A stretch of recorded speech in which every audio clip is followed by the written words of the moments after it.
I never thought a simple fence could turn my life into a nightmare. When my husband first mentioned building a front fence, it felt like one of those mundane house projects you don't give a second thought to. You know, the kind you discuss over dinner while scrolling through your phone. For us, it was about safety. Nothing more. We'd had a few creepy incidents. Strangers cutting through the side of our house, even trying to jiggle our back door handle. That was enough for me. But apparently, it was enough to set my neighbor off too. For context, this isn't just any neighbor. She's an older Polish woman, lives alone, and treats her front lawn like it's Buckingham Palace.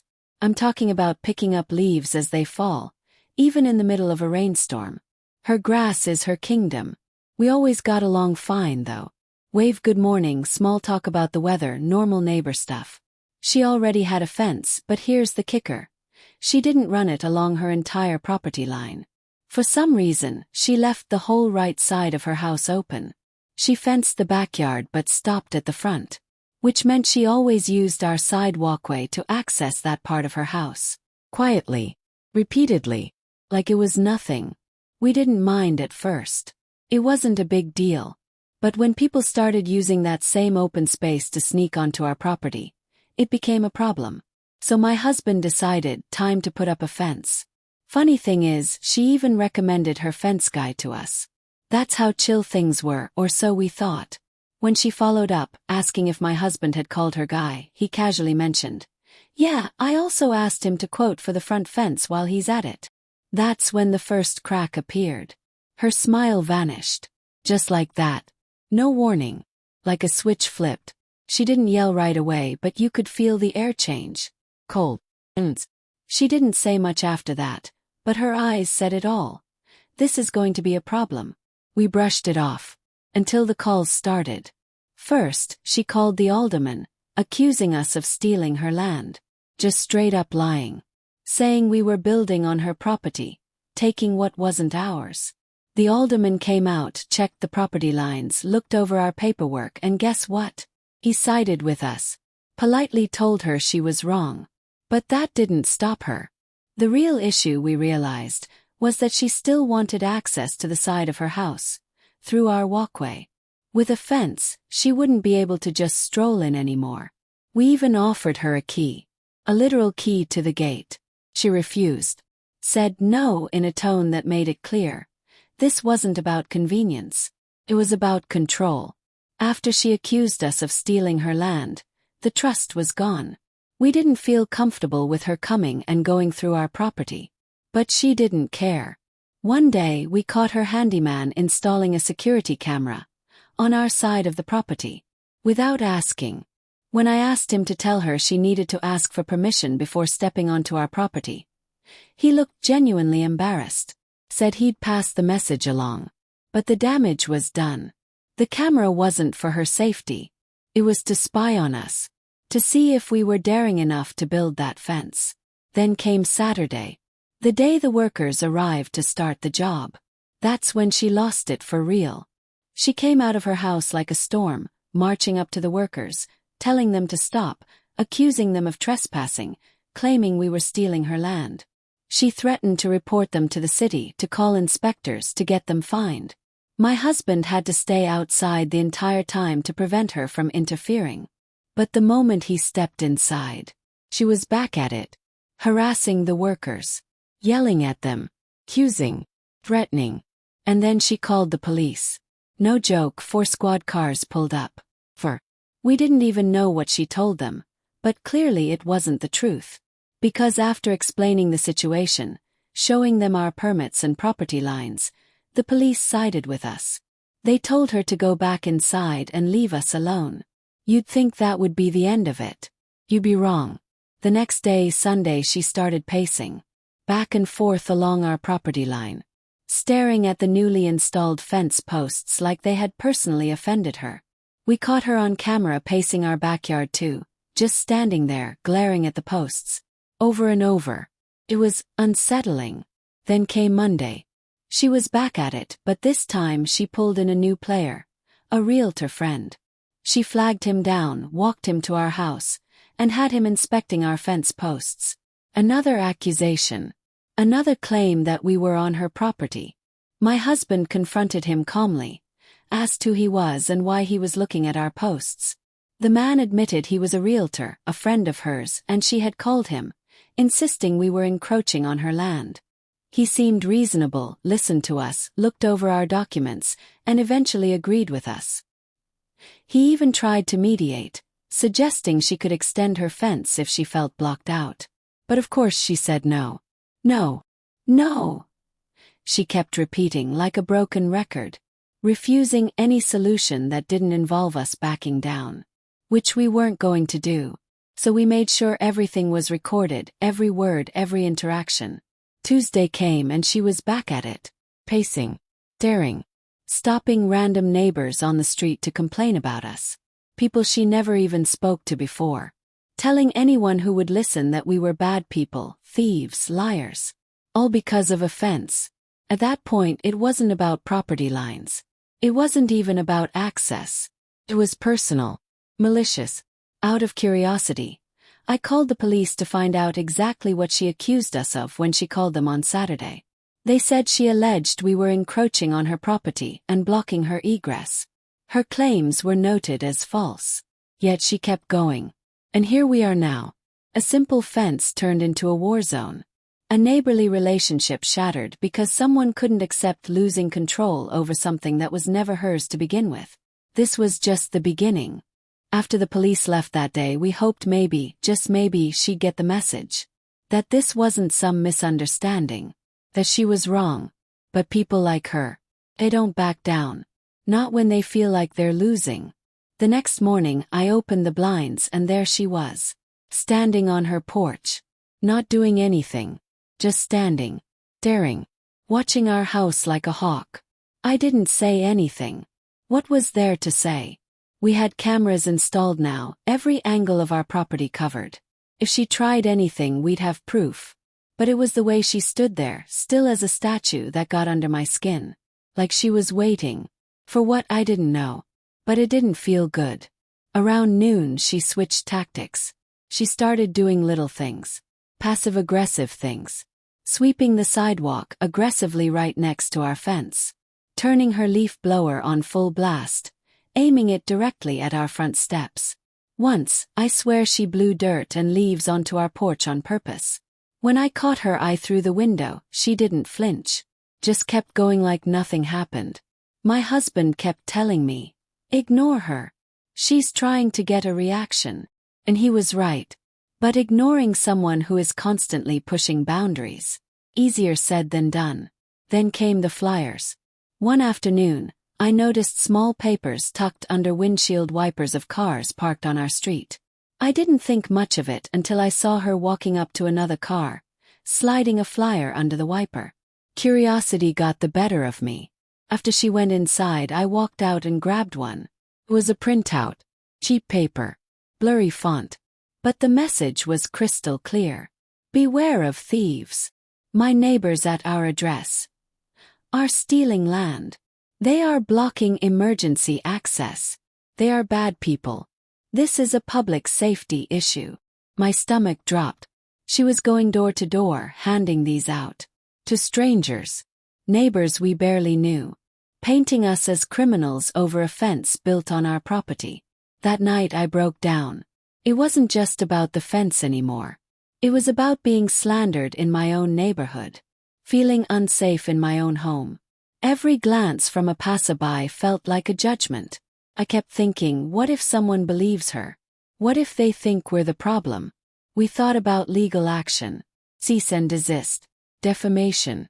But lawyers are expensive, and honestly, the thought of escalating this into a lawsuit made me sick. We just wanted to live in peace. But she didn't. The next incident was worse. One evening, while my husband was working late, I heard banging. Loud, sharp, deliberate bangs on our newly installed fence. I grabbed my phone, heart pounding, and peeked through the curtains. It was her. She had a broomstick, and she was hitting the fence posts. Not hard enough to damage them, but enough to make noise. Enough to send a message. I called the non-emergency police line. They sent an officer to talk to her. Again. He knocked on her door, they spoke for a few minutes, and she went back inside. But as soon as the cop left, she came back out, stood on her porch, stared at our house again. That night, my husband reinforced the fence, just to be safe. But the worst was still coming. One morning we woke up to find spray paint on our driveway. Big, red letters. Thieves! I didn't cry this time. I was angry. We filed a police report. Showed them the camera footage. You could see her silhouette at night, can of spray paint in hand.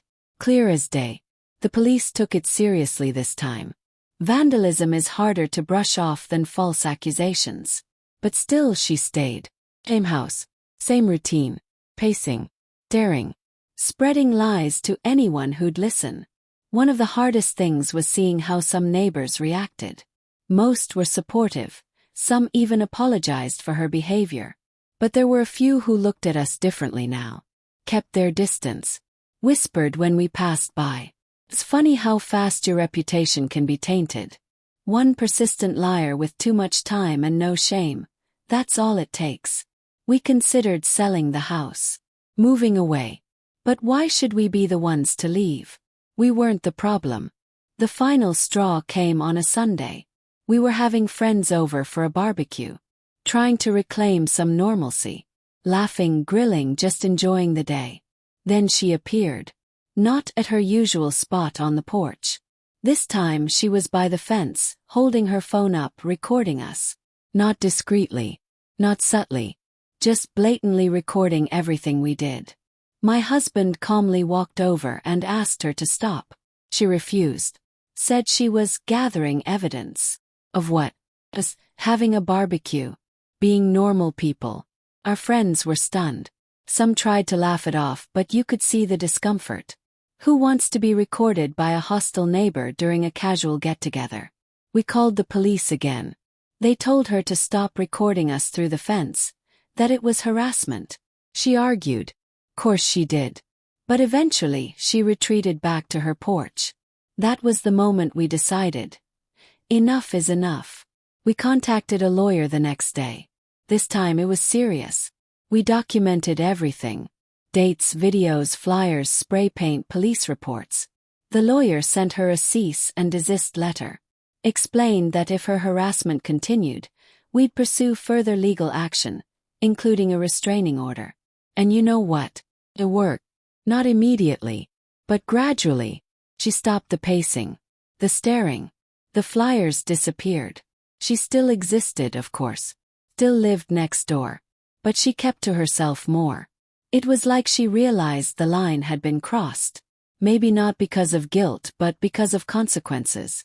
But the damage was done. We never went back to being neighborly. The trust, the casual hellos, all gone. Now it was cold civility. An icy truce maintained by legal threats and security cameras. It's funny looking back. All of this because of a fence. A simple, functional fence meant to protect our home. But for her, it was never about the fence. It was about control. About losing access to something she was never entitled to. About the illusion of ownership over what wasn't hers. And once that illusion shattered, she couldn't handle it. Neither could we. But we learned. We learned how fast kindness can turn to hostility. How boundaries, physical and emotional, are necessary even when they cause discomfort. How standing your ground is exhausting, but sometimes it's the only option. In the end, we still live here. The fence still stands. And so do we. But we're not the same people we were before. Time has a funny way of dulling the sharp edges of a bad memory. You don't forget what happened, but the constant sting fades. The anger isn't as loud. The anxiety isn't as sharp. You just live with it. But you're never really the same. After the lawyer's letter, after the police visits stopped, after she finally retreated back into her house, people would ask me, "So is it over now?" Like flipping a switch. And technically, yes. The harassment stopped. But the damage wasn't something you could measure in flyers or spray paint. It was quieter than that. Subtle. I stopped opening my blinds in the morning. I used to love sitting by the window with my coffee, looking out at the street, watching the neighborhood come alive. Now, every time I reached for the blinds, I hesitated, half expecting to see her standing there, watching, judging. Funny how a person can take something so small from you without ever touching it. It wasn't just me. My husband changed too. He's always been the calm one, the voice of reason. But even he became more guarded, more on edge. Every time we heard voices outside, we'd instinctively check the cameras, even if it was just kids riding bikes or someone walking their dog. That's what living next to constant hostility does to you. Puts you in a state of quiet defense. All the time. But life doesn't stop because of a bad neighbor. We kept going. Did our best to reclaim normalcy. Invited friends over again. Enjoyed our backyard. Tried to live like people who weren't under siege. And over time it worked. Mostly. But I noticed I became less trusting. Not just of her but of people in general. Before this, I believed in giving people the benefit of the doubt. That most people are reasonable if you just talk things through. That adults act like adults. Now, I'm not so sure. 'Cause we did try to talk. We offered solutions. We were polite, patient, even accommodating. And none of it mattered. She didn't want resolution. She wanted control. And when she couldn't get it, she lashed out. Publicly. Repeatedly. It made me realize how fragile neighborly peace really is. It doesn't take much to tip the scales. And once trust is broken, it's almost impossible to rebuild. One thing I don't regret is standing our ground. It would have been easier to give in. To avoid confrontation. Maybe not build the fence. Maybe let her keep using our walkway. Maybe ignore the lies, the flyers, the harassment. But that would have been a slow surrender. Death by 1,000 cuts. I learned that setting boundaries isn't cruel. It's necessary. Even when it makes people uncomfortable. Especially when it makes people uncomfortable. And it's not just about property lines. It's about emotional boundaries too. The right to feel safe in your own home. The right to enjoy your space without fear of retaliation. The right to say, "This is mine." You don't get to violate that. I wish we didn't have to learn that lesson this way. But we did. Looking back, I also see how this experience revealed more than just her character. Showed me who my real neighbors were. The ones who reached out privately to offer support. The ones who didn't believe the lies. The ones who stood with us quietly, even when it was easier to stay out of it. They didn't make a big show of it. Just simple gestures. Kind word. Knowing nod. And that meant more than they'll ever realize. Not everyone is awful. But some people are. And sometimes you just have to accept that. If you're lucky, the good ones outweigh the bad. Would I do it all again? Build the fence. Stand up for ourselves. 100 times yes. Because at the end of the day, that fence isn't just wood and nails. It's a boundary. A statement. A line in the sand that says, "This is where you stop." And as much as it brought conflict, it also brought clarity. Sometimes people show you who they really are when they're told no. And that's valuable, even if it's painful. Now, when I sit by my window with my coffee, I don't open the blinds as wide. But I do open them. Little by little. Because living in fear of what someone might do is just another kind of prison. And we built that fence to be free.